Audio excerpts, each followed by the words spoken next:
ತಮ್ಮ 50ನೆಯ ವಿವಾಹದ ವಾರ್ಷಿಕೋತ್ಸವದ ಸಮಯದಲ್ಲಿ ಹೆಂಡತಿ ಮುಂಜಾನೆ ಬೇಗ ಎದ್ದು ತಮ್ಮ ಪತಿ ಎಲ್ಲಿದ್ದಾರೆ ಎಂದು ನೋಡಿದಾಗ ಗಂಡ ಈಗಾಗಲೇ ಎದ್ದು ಬಿಟ್ಟಿದ್ದರು. ಸೋಫಾದಲ್ಲಿ ಕೂತುಕೊಂಡು ತಮ್ಮ ವಿವಾಹ ಪ್ರಮಾಣ ಪತ್ರವನ್ನು ಕೂಲಂಕಷವಾಗಿ ನೋಡ್ತಾ ಇದ್ದರು. ಬಹಳ ಭಾವುಕಳಾಗಿ ಅವಳು ಹೇಳಿದ್ಲು, ಅಯ್ಯ, ಎಷ್ಟು ಮನಮುಟ್ಟುವ ಸಂಗತಿ, ನೀವು ಇಷ್ಟು ಭಾವುಕರಾಗಿ ರೊಮ್ಯಾಂಟಿಕ್ ಆಗಿದ್ದೀರಲ್ಲ, ಇದನ್ನು ನೋಡ್ತಾ ಇದ್ದೀರಲ್ಲ, ಈ ವಿವಾಹದ ಪ್ರಮಾಣ ಪತ್ರ ನೋಡ್ತಾ ಇದ್ದೀರಲ್ಲ, ಯಾಕೆ ನೋಡ್ತಾ ಇದ್ದೀರಿ ಎಂದು ಕೇಳಿದಾಗ ಅವ್ರು ಹೇಳಿದ್ರಂತೆ, ಇಲ್ಲ, ಇದರಲ್ಲಿ ಎಕ್ಸ್ಪೈರಿ ಡೇಟ್ ಅಥವಾ ಅವಧಿ ಮುಕ್ತಾಯದ ದಿನಾಂಕ ಇದೆಯಾ ಅಂತ ನೋಡ್ತಾ ಇದ್ದೀನಿ ಅಂದ್ರಂತೆ. ಅದು ಕಥೆ ಇರ್ಬೋದು, ಆದರೆ ದೇವರು ಕೊಡುವಂಥ ಗ್ಯಾರಂಟಿಗಳಿಗೆ ಅಥವಾ ವಾಗ್ದಾನಗಳಿಗೆ ಅವಧಿ ಮುಕ್ತಾಯದ ದಿನಾಂಕವಿಲ್ಲ, ಎಕ್ಸ್ಪೈರಿ ಡೇಟ್ ಇಲ್ಲರಿ, ಅದು ಇಲ್ಲ. ನಾನು Naveen Thomas, new hope TV ವಿ ಮುಖಾಂತರ ಪ್ರಸಾರವಾಗುವ ಈ ಸೇಲಾ ಟೈಮ್ಸ್ ಈ ಸಮಯಕ್ಕೆ ಕಾರ್ಯಕ್ರಮಕ್ಕೆ ನಿಮ್ಮೆಲ್ಲರಿಗೂ ಸುಸ್ವಾಗತ.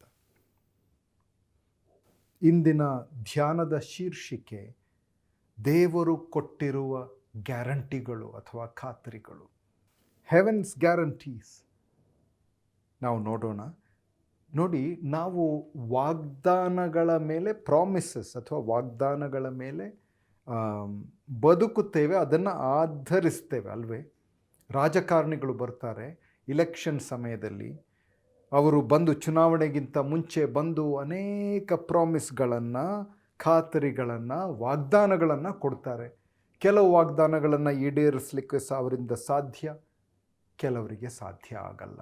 ನೋಡಿ, ಈ 200 ರೂಪಾಯಿಯ ಈ ಚಿತ್ರವನ್ನು ನೋಡಿ, ಆ ನೋಟ್ ಈಗ ನಿಮ್ಮ ಪರ್ಸ್ನಲ್ಲಿ ಅಥವಾ ನಿಮ್ಮ ಪಾಕೆಟ್ನಲ್ಲಿ ಇದ್ದರೆ ಅದನ್ನು ತೆಗೆದು, ಜೇಬಿನಲ್ಲಿದ್ದರೆ ಅದನ್ನು ತೆರೆದು ನೋಡಿ. ಅದರಲ್ಲಿ ಏನು ಬರೆದಿದ್ದಾರೆ ಗೊತ್ತಾ? ರಿಸರ್ವ್ ಬ್ಯಾಂಕಿನ ಗವರ್ನರ್ ಅಧಿಕಾರಿಗಳು ಅವರು ನೀಡಿದ ಒಂದು ವಾಗ್ದಾನ ಅದರಲ್ಲಿ ಬರೆದಿದ್ದಾರೆ. ಈ ನೋಟನ್ನು ಹೊಂದಿರುವ ವ್ಯಕ್ತಿಗೆ 200 ರೂಪಾಯಿಯ ಮೊತ್ತವನ್ನು ಪಾವತಿಸುವುದಾಗಿ ನಾನು ವಾಗ್ದಾನ ಮಾಡುತ್ತೇನೆ ಎಂಬ ವಾಕ್ಯ. ಯಾರು ಬರೆದಿದ್ದು? ರಿಸರ್ವ್ ಬ್ಯಾಂಕ್ ಆಫ್ ಇಂಡಿಯಾ, ನಮ್ಮ ರಾಷ್ಟ್ರದ ರಿಸರ್ವ್ ಬ್ಯಾಂಕ್, ಅದರ ಗವರ್ನರ್ ಅವರು ಕೊಟ್ಟಿರುವ ಆ ವಾಗ್ದಾನ. ಆದ್ದರಿಂದ ಅದು ಸರಿಯೇ ಅಲ್ಲವೇ? ನೀವು ಬ್ಯಾಂಕಿಗೆ ಹೋದಾಗ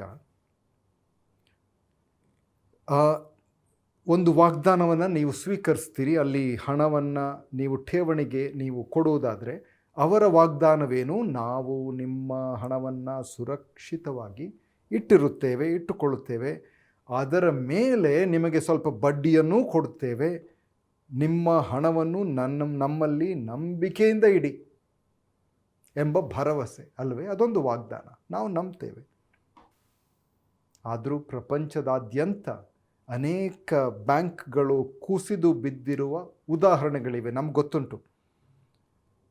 2004ನೇ ಇಸವಿಯಲ್ಲಿ ನಮ್ಮ ದೇಶದಲ್ಲಿ ಗ್ಲೋಬಲ್ ಟ್ರಸ್ಟ್ ಬ್ಯಾಂಕ್ ಎಂಬ ಬ್ಯಾಂಕ್ 10 ಲಕ್ಷಕ್ಕೂ ಹೆಚ್ಚು ಠೇವಣಿದಾರರಿಗೆ ಇರುವ ಆ ಠೇವಣಿಗಳು ಕಳೆದು ಹೋಗುವಂತೆ ಇದ್ದವು. ಆಗ ರಿಸರ್ವ್ ಬ್ಯಾಂಕ್ ಮುಂದೆ ಬಂದು ಅದನ್ನು ಮಧ್ಯ ಪ್ರವೇಶಿಸಿತು. ಆದ್ದರಿಂದ ಅವರು ಬಚಾವ್ ಆದರು. ವಿಶ್ವ ಮಟ್ಟದಲ್ಲಿ ಅತ್ಯಂತ ದೊಡ್ಡ ಬ್ಯಾಂಕ್ ಕುಸಿತ 2008ನೇ ಇಸವಿಯಲ್ಲಿ ಲೇಮನ್ ಬ್ರದರ್ಸ್ ಎಂಬ ಆ ಬ್ಯಾಂಕಿನ ಕುಸಿತ. ನೀವು ಕೇಳಿರ್ಬೋದು, ಜ್ಞಾಪಕವಿರ್ಬೋದು. 600 ಬಿಲಿಯನ್ ಅಮೇರಿಕನ್ ಡಾಲರ್ಗಳ ಠೇವಣಿಗಳು ಅಪಾಯದಲ್ಲಿ ಬಿದ್ದವು, ಅವು ಕುಸಿದವು, ಸಿಗಲಿಲ್ಲ. 5,72,000 ಕೋಟಿ ರೂಪಾಯಿಗಳ ಮೊತ್ತ. ಅದೆಷ್ಟು ಎಣಿಸಲಿಕ್ಕೂ ಎಷ್ಟು ಶೂನ್ಯಗಳಿವೆ ನಮಗೆ ಗೊತ್ತಿಲ್ಲ, ಅದು ಬೇಡ. ಅದು ದೊಡ್ಡ ದೊಡ್ಡ ಒಂದು ಪ್ರಮಾಣದ ಠೇವಣಿಗಳು. ಮದುವೆ, ವಿವಾಹ ಒಂದು ಒಡಂಬಡಿಕೆ, ಇಟ್ಸ್ ಎ ಕವೆನೆಂಟ್ ಅಲ್ಲವೇ? ಒಂದು ವಾಗ್ದಾನ. ವರ ವಧುವಿಗೆ ಏನು ಹೇಳ್ತಾನೆ? ಅನಾರೋಗ್ಯದಲ್ಲಿಯೂ ಆರೋಗ್ಯದಲ್ಲಿಯೂ, ಬಡತನದಲ್ಲಿಯೂ ಐಶ್ವರ್ಯದಲ್ಲಿಯೂ, ಮರಣವು ನಮ್ಮನ್ನು ಬೇರ್ಪಡಿಸುವ ತನಕ ಅಲ್ಲಿಯವರೆಗೂ ನಿನ್ನನ್ನು ಪ್ರೀತಿಸುತ್ತೇನೆ ಎಂಬ ವಾಗ್ದಾನ. ವಧುವು ಅದೇ ವಾಗ್ದಾನವನ್ನು ವರನಿಗೆ ನೀಡುತ್ತಾಳೆ. ವಾಗ್ದಾನಗಳು ಹೌದು, ಅದು ನಾವೆಲ್ಲ ಕೊಡುವಂಥ ಸಂಗತಿ ಮತ್ತು ನಾವು ಸ್ವೀಕರಿಸುವಂಥ ವಿಚಾರ ಅಲ್ಲವೇ? ಅನೇಕ ವಾಗ್ದಾನಗಳು. ಆದರೆ ವಾಗ್ದಾನಗಳು ಅವುಗಳನ್ನು ಮುರಿಯುತ್ತಾರೆಯೇ ಜನರು?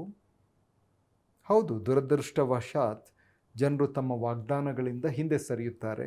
ಕೆಲವೊಮ್ಮೆ ಉದ್ದೇಶಪೂರ್ವಕವಾಗಿ ಅದನ್ನು ಮುರಿಯುವಂಥ, ಅದನ್ನು ನಡೆಸದೇ ಇರುವಂಥ ಸಂದರ್ಭಗಳಿವೆ. ಆದರೆ ಅನೇಕ ಸಲ ಉಳಿಸಿಕೊಳ್ಳಬೇಕು ಎಂಬ ಉದ್ದೇಶವಿದ್ದರೂ ಸಾಧ್ಯವಾಗದೇ ಹೋಗುವಂಥ ಸಂದರ್ಭಗಳೂ ಇವೆ. ಆದರೆ ದೇವರ ವಿಷಯದಲ್ಲಿ ಹಾಗಲ್ಲ.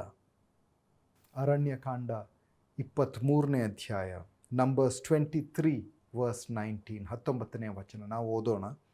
ದೇವರು ಮನುಷ್ಯನಂತೆ ಎರಡು ಮಾತಿನವನಲ್ಲ, ಮಾನವನಂತೆ ಮನಸ್ಸನ್ನು ಬದಲಾಯಿಸುವವನಲ್ಲ. ತಾನು ಹೇಳಿದ ಪ್ರಕಾರ ನಡೆಯದಿರುತ್ತಾನೆಯೇ?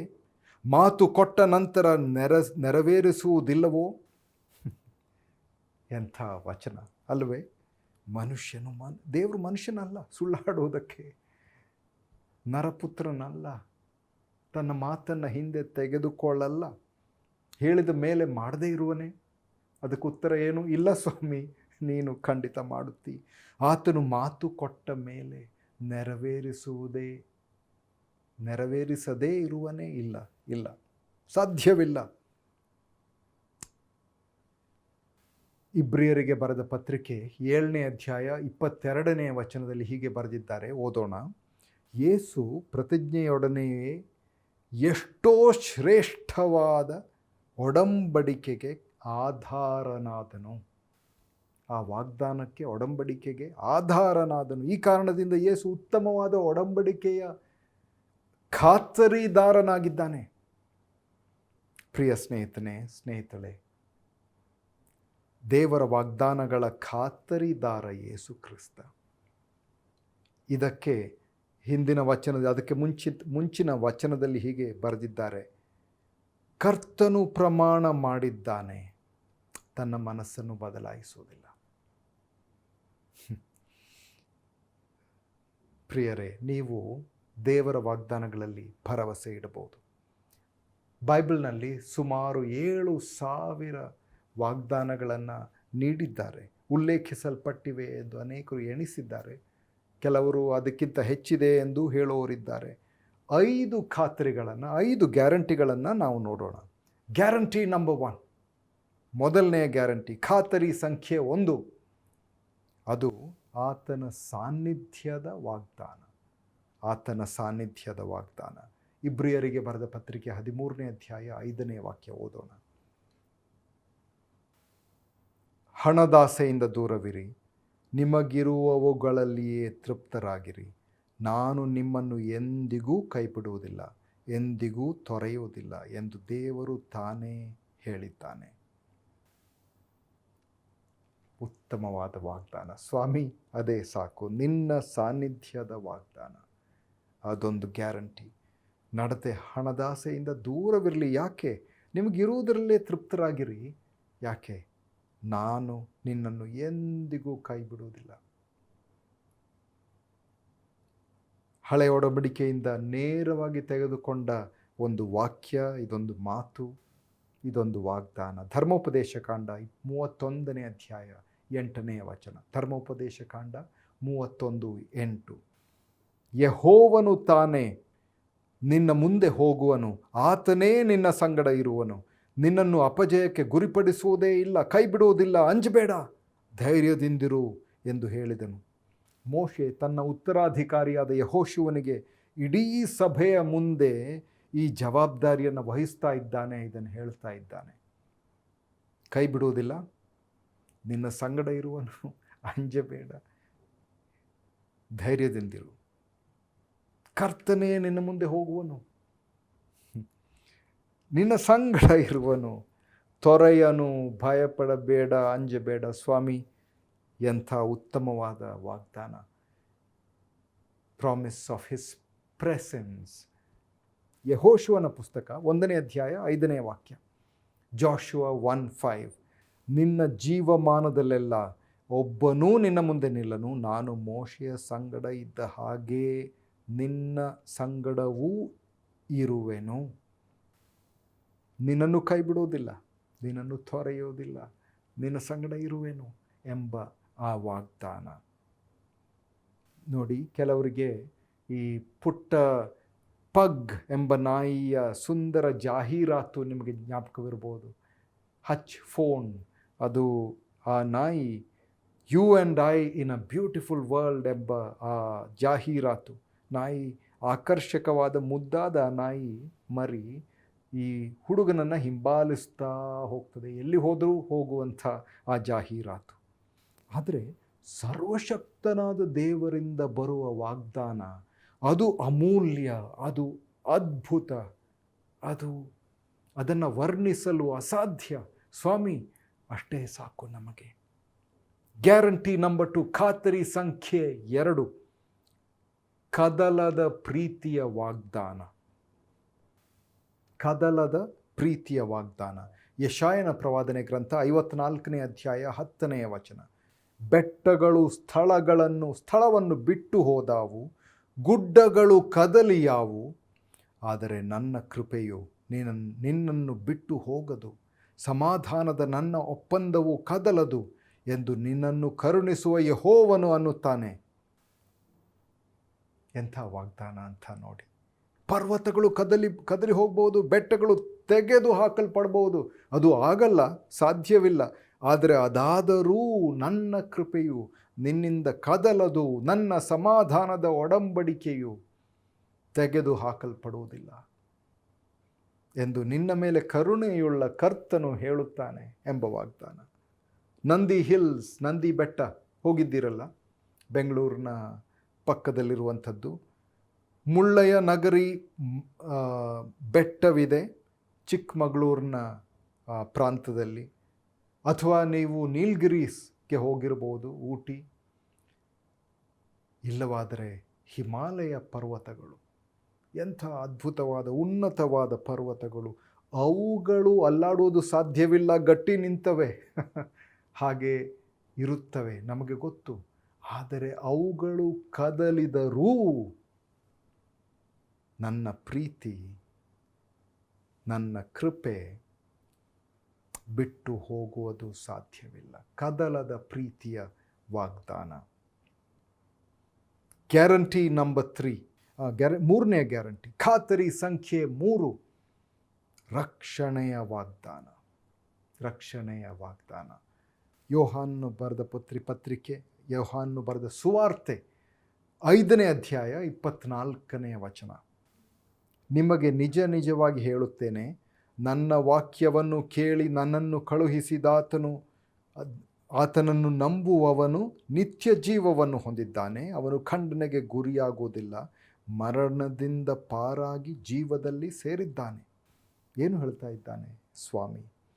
ನಿಮಗೆ ಸತ್ಯವಾಗಿ ಹೇಳುತ್ತೇನೆ, ನನ್ನ ವಾಕ್ಯವನ್ನು ಕೇಳಿ ನನ್ನನ್ನು ಕಳುಹಿಸಿದಾತನನ್ನು ನಂಬಿದರೆ ನಂಬಿದಾತನಿಗೆ, ನಂಬಿದವಳಿಗೆ ನಿತ್ಯ ಜೀವವಿದೆ. ಅವನು ನ್ಯಾಯ ತೀರ್ಪಿಗೆ ಗುರಿಯಾಗುವುದಿಲ್ಲ, ಮರಣದಿಂದ ಜೀವಕ್ಕೆ ದಾಟಿದ್ದಾಳೆ. ಆಕಾಶದಿಂದ ಪ್ಯಾರಾಶೂಟ್ ಅದನ್ನು ಹಿಡಿದು ಜಿಗಿಯುವ ಆ ಪ್ರವಾಸಕ್ಕೆ ಹೋಗುವುದಕ್ಕಿಂತ ಮುಂಚೆ ಒಬ್ಬ ವ್ಯಕ್ತಿ ಈ ಅಂಗಡಿಗೆ ಹೋಗ್ತಾನಂತೆ, ಮಾರಾಟ ಮಾಡುವ ಅಂಗಡಿಗೆ ಹೋಗಿ ಅಲ್ಲಿರುವಂಥ ಅನೇಕ ವಸ್ತುಗಳನ್ನು ಅವನು ಖರೀದಿ ಮಾಡುತ್ತಾನೆ. ಅದರ ನಂತರ ಈ ಪ್ಯಾರಾಶೂಟ್ ಅದನ್ನು ತೆಗೆದುಕೊಂಡು ಆತನು ಅದನ್ನು ಆಯ್ಕೆ ಮಾಡಿ ಕೇಳುತ್ತಾನೆ. ಇದನ್ನು ಹಿಡಿದುಕೊಂಡು ಜಿಗಿಯುವಾಗ, ಈ ದಾರವನ್ನು ಎಳೆಯುವಾಗ ಅದು ತೆರೆಯದಿದ್ದರೆ, ಓಪನ್ ಆಗದೇ ಇದ್ದರೆ ಏನು ಮಾಡೋದು? ಖಂಡಿತ ತೆರೆಯುತ್ತದೆ, ಚಿಂತಿಸಬೇಡ್ರಿ.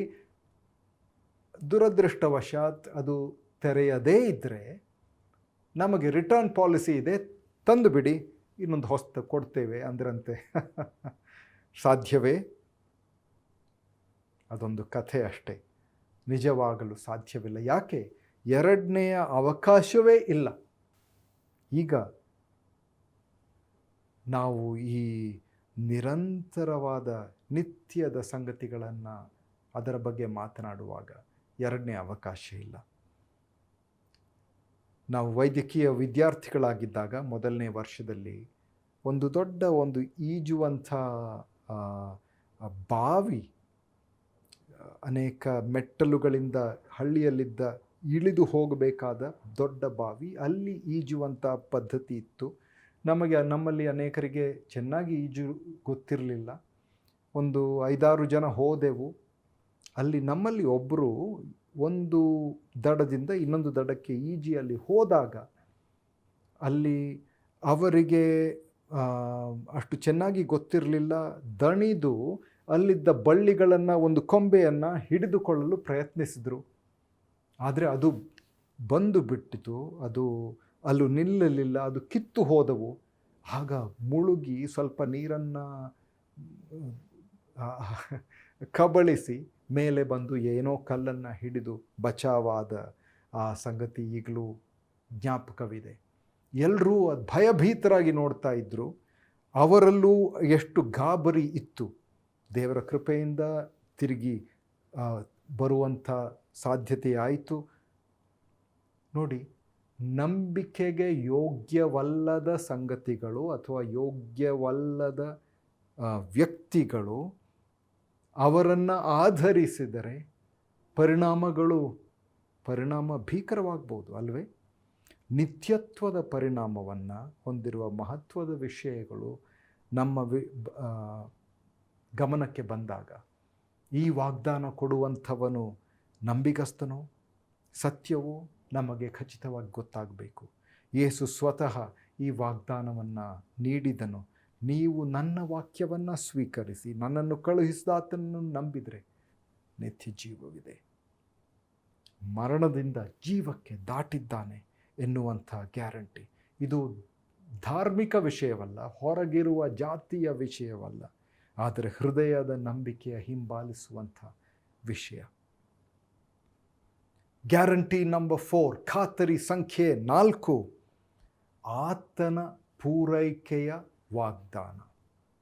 The promise of his provision. ಫಿಲಿಪ್ಪಿಯರಿಗೆ ಬರೆದ ಪತ್ರಿಕೆ 4ನೇ ಅಧ್ಯಾಯ 19ನೇ ವಾಕ್ಯ ಓದೋಣ. ನನ್ನ ದೇವರು ಕ್ರಿಸ್ತ ಯೇಸುವಿನ ಮೂಲಕ ತನ್ನ ಪ್ರಭಾವದ ಐಶ್ವರ್ಯಕ್ಕೆ ತಕ್ಕ ಹಾಗೆ ನಿಮ್ಮ ಪ್ರತಿಯೊಂದು ಕೊರತೆಗಳನ್ನು ನೀಗಿಸುವನು. ನನ್ನ ದೇವರು ಯೇಸು ಕ್ರಿಸ್ತನಲ್ಲಿ ತನ್ನ ಮಹಿಮೆಯ ಐಶ್ವರ್ಯಕ್ಕೆ ಅನುಸಾರವಾಗಿ ಹೀಗೆ ಮಾಡುವನು. ನಿಮ್ಮ ಪ್ರತಿಯೊಂದು ಕೊರತೆಯನ್ನು ನೀಗಿಸುವಂಥವನು. ರೋಮಾಪುರದವರಿಗೆ ಬರೆದ ಪತ್ರಿಕೆ 8ನೇ ಅಧ್ಯಾಯದಲ್ಲೂ ಇದೇ ಪ್ರಕಾರ ಬರೆದಿರುವ ಸಮಾನವಾದ ವಚನಗಳಿವೆ.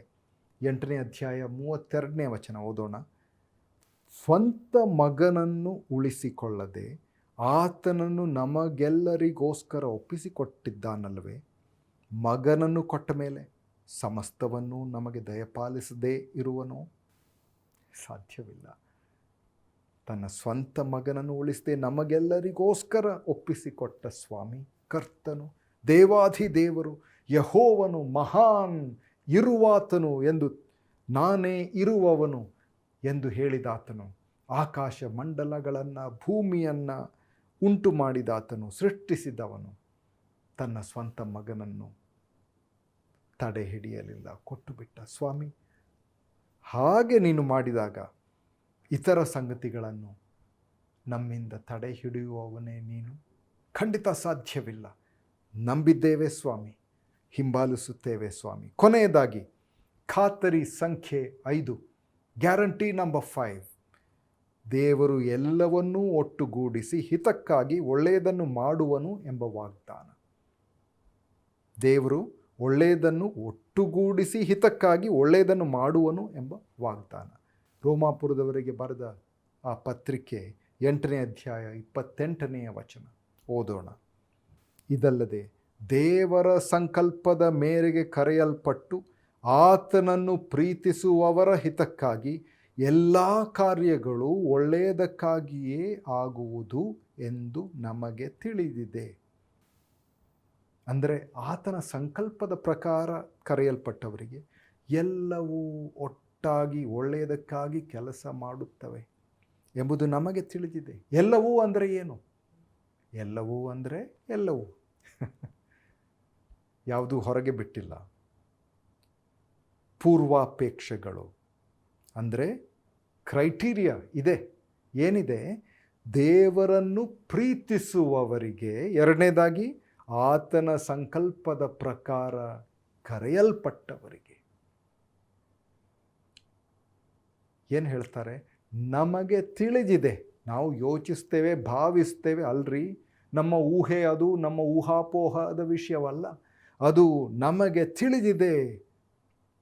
ದೇವರು ಎಲ್ಲವನ್ನು ಒಳ್ಳೆಯದಾಗಿ, ಒಳ್ಳೆಯ ಕಾರ್ಯಗಳನ್ನು ಮಾತ್ರ ಬರುವಂತೆ ಮಾಡುತ್ತಾನೆ ಎಂದು ಬರೆದಿದ್ದಾರೆಯೇ? ಇಲ್ಲ. ಅನೇಕ ಕೆಟ್ಟ ಕಾರ್ಯಗಳು ನಡೆಯುತ್ತವೆ, ಒಳ್ಳೆಯ ಕಾರ್ಯಗಳು ನಡೆಯುತ್ತವೆ. ಆದರೆ ಆತನನ್ನು ಹಿಂಬಾಲಿಸಿದಾಗ ಏನು ಮಾಡ್ತಾ ಇದ್ದಾನೆ? ಎಲ್ಲವೂ ಒಟ್ಟಾಗಿ ಸೇರಿ ಒಳ್ಳೆಯದಕ್ಕಾಗಿ ಕೆಲಸ ಮಾಡುತ್ತವೆ. ಅದೇ ಇದರ ಸಾರಾಂಶ. ನೋಡಿ, ಫಲಿತಾಂಶವೇನು? ಪದಾರ್ಥಗಳನ್ನು ಬೇರೆ ಬೇರೆಯಾಗಿ ಸೇರಿಸಿದರೆ, ಅಥವಾ ಈಗ ಚಾಕ್ಲೇಟ್ ಕೇಕ್, ಒಂದು ಕೇಕನ್ನು ಮಾಡುವಾಗ ಯಾವ ಯಾವ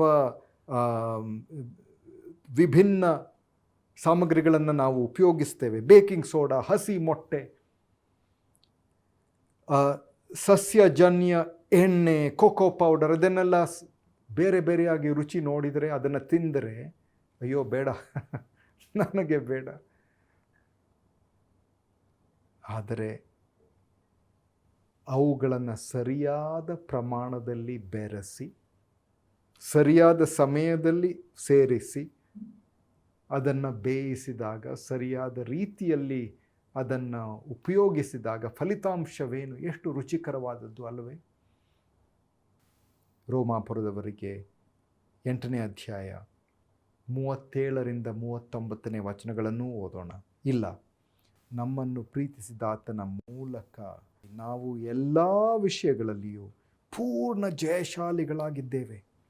ಹೇಗೆಂದರೆ ಮರಣಕ್ಕಾಗಲಿ, ಜೀವಕ್ಕಾಗಲಿ, ದೇವದೂತರಿಗಾಗಲಿ, ದುರಾತ್ಮಗಳಿಗಾಗಲಿ, ಈಗಿನ ಸಂಗತಿಗಳಿಗಾಗಲಿ, ಮುಂದಿನ ಸಂಗತಿಗಳಿಗಾಗಲಿ, ಮಹತ್ವಗಳಿಗಾಗಲಿ, ಮೇಲಣ ಲೋಕಕ್ಕಾಗಲಿ, ಕೆಳಗಣ ಲೋಕಕ್ಕಾಗಲಿ, ಬೇರೆ ಯಾವ ಸೃಷ್ಟಿಯಿಂದಾಗಲಿ ನಮ್ಮನ್ನು ನಮ್ಮ ಕರ್ತನಾದ ಯೇಸು ಕ್ರಿಸ್ತನಲ್ಲಿ ತೋರಿ ಬಂದ ದೇವರ ಪ್ರೀತಿಯಿಂದ ಅಲಗಿಸಲು ಸಾಧ್ಯವಿಲ್ಲ. ಅದನ್ನು ನಾವು ಬಲ್ಲವರಾಗಿದ್ದೇವೆ. ಯೋನನು ತನ್ನ ಅವಿಧೇಯತೆಯ ಕಾರಣದಿಂದ ಬಿರುಗಾಳಿಯಲ್ಲಿ ಸಿಲುಕಿದ.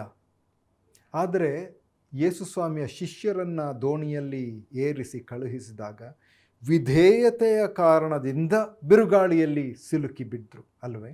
ಆದ್ದರಿಂದ ನಮಗೆ ಹೇಳಲಿಕ್ಕೆ ಸಾಧ್ಯವಿಲ್ಲ ಅದು ಇದೇ ಕಾರಣದಿಂದ ಆಯಿತು, ಅದೇ ಕಾರಣದಿಂದ ಆಯಿತು, ಗೊತ್ತಿಲ್ಲ. ಆ ಸಹೋದರನ, ಆ ಸಹೋದರಿಯ ಜೀವನದಲ್ಲಿ ಏನು ನಡೆಯಿತು, ಹೇಗೆ ನಡೆಯಿತು ನಮಗೆ ಗೊತ್ತಿಲ್ಲ. ಅದು ನಮಗೆ ನಾವು ಹೇಳಬೇಕಾದದ್ದು ಅಲ್ಲ.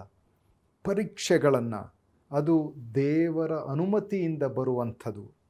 ಪ್ರಲೋಭನೆಗಳು, ಟೆಂಪ್ಟೇಷನ್ಸ್, ಅವು ಸೈತಾನ್ನಿಂದ, ಕೆಡುಕನಿಂದ ಬರುವಂಥವು. ಅತಿಕ್ರಮಗಳು ಇತರರಿಂದ ಬರಬಹುದು, ಆದರೆ ತೊಂದರೆಗಳು ಕೆಲವಾರು ನಮ್ಮ ಅವಿಧೇಯತೆಯಿಂದ ಬರುವಂಥ ಸಂಗತಿಗಳೂ ಇವೆ. ಆದರೆ ನಮ್ಮನ್ನು ಪ್ರೀತಿಸಿದ ಆತನ ಮೂಲಕ 8ನೇ ಅಧ್ಯಾಯ 37ನೇ ವಚನ ನಾವು ಓದಿದೆವು ಈಗಾಗಲೇ. ನಾವು ಎಲ್ಲ ವಿಷಯಗಳಲ್ಲಿಯೂ ಪೂರ್ಣ ಜಯಶಾಲಿಗಳಾಗಿದ್ದೇವೆ. ಆಮೇನ್.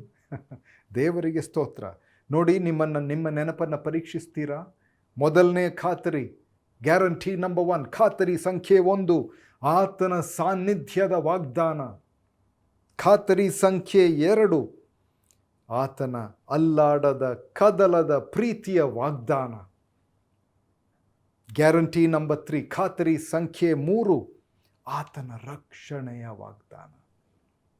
ಖಾತರಿ ಸಂಖ್ಯೆ 4, ಆತನ ಪೂರೈಕೆಯ ವಾಗ್ದಾನ. ಖಾತರಿ ಸಂಖ್ಯೆ 5, ಗ್ಯಾರಂಟಿ ನಂಬರ್ 5, ಆತನು ಎಲ್ಲವನ್ನೂ ಒಗ್ಗೂಡಿಸಿ ಹಿತಕ್ಕಾಗಿ ಒಳ್ಳೆಯದನ್ನು ಮಾಡುವನು ಎಂಬ ವಾಗ್ದಾನ. ಕೃತಜ್ಞತೆಯಿಂದ ಆರಾಧಿಸೋಣ. ನಾವು ಜಯಶಾಲಿಗಳಿಗಿಂತಲೂ ಹೆಚ್ಚಿನವರು.